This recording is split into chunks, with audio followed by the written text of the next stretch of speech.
سلامونه، نیږدې هیلې او احترامات مې ومنئ. ملګرو، امید لرم چې خوشحاله به یې او د خفګانونو څخه به په امن یې. ملګرو، څرنګه چې تاسو ته پته ده چې د دې چینل نه مونږ همیشه دپاره ستاسو سره د ټکنالوژۍ هڅونکي یعنی موټیویشنل او د معلوماتو نه ډکې ویډیوګانې وخت په وخت سره شریکوو.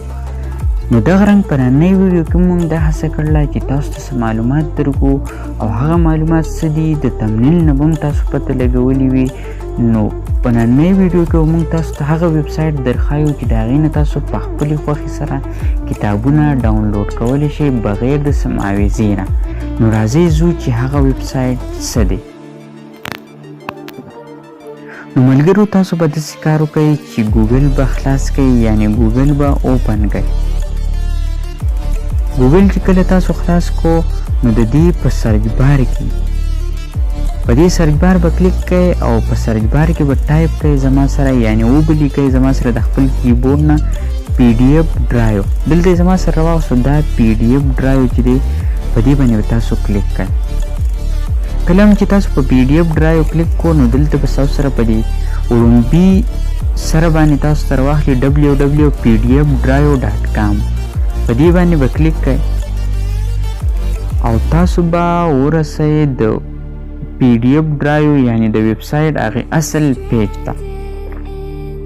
نو په دې کې تاسو ته په فرنټ پیج وړومبي صفحه باندې تاسو ته مختلف بوکس راغستي لکه دلته پکې د ملاله دا بوک هم راغستی دی چې ایم ملاله زیم ملاله د سټوري اف د ګرل هو سټوډ اپ فار ایجوکیشن. وایي د هغې جینۍ قصه چې هغه د تعلیم دپاره ودرېدلې ده. نو ملګرو، مختلف بوکس دی پکې، دا خو پکې د ملاله بوک و پکې. نو دلته چې دی د مختلف فیلډ سره چې دی ریلیټډ بوک دی، نو چې تاسو پکې کم یو بوک خوښ وي تاسو ډاونلوډ کولی شئ. دلته د دې هغه کیټیګریز هغه پیډ چې دي مختلف پیډ چې څومره بوکس په دې کې وي د کم پیډ مطابق نو هغې مونږ ته دلته راکړلي. نو د دې ویب سایټ نه چې تاسو په فری کې بوک ډاونلوډ کولی شئ. دلته فرض که تاسو سرچ کولی هم شئ چې کم یو بوکس تاسو په کار وي. خو اوس خو تاسو ویب سایټ ته رالی خو بوک په تاسو څنګه ډاونلوډ کوئ. فرض که زه په دې فسټ بوک باندې چې دی کلیک کومه نو تاسو به داسې یو پیج ته دغه شئ او دلته تاسو ته چې دی ډاونلوډ درکړلی په دې ډاونلوډ باندې به کلیک کوئ زما سره.